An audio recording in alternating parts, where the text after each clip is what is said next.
الهواء صفير البلبل، هيا في قلب الثمل، الماء والزهر مع زهر لحظ المقل، وأنت يا سيدي وسيدي ومولاي، فكيف كنت يمنني وزين عقيقلي، قذفته من وجنة من لسم ورد الخجل، فقال لا لا لا لا لا وقد غدا مهرولي، والخود ماذا اقترب من فعل هذا الرجل، فولولت وولولت يلي يا ويلي، فقلت لا تولولي وبين اللؤلؤ لي، قالت له حين كذا انهض وجد الموقل، وفتية سقونني وقهوة كالعسل، شممتها بأنا في أسكى من القرنفل، فبسط بستان الحلي بظهر والسرور الليل،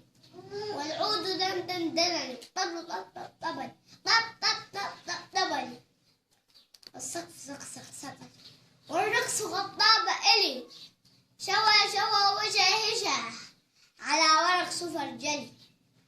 وغرد القمري يسيح مالا في مالل، ولم تراه راكبا على حمار أهزل، امشي على ثلاثة كمشهد العرنجل، والناس ترجم جمل السوق والقلقلة، والكل كح كح كح، لكن مشيت هاربا من خشية العقنقل إلى لقاء ملك معظم مبجل، يأمر لي بخلعة حمراء كالدمدم، أجر فيها ماشيا وبغدة للزين، أنا الأديب الألمعي من حي أرض الموصل، نظمت قطعة زخرفت يعجز عنها الأدب لي، أقول في مطلعها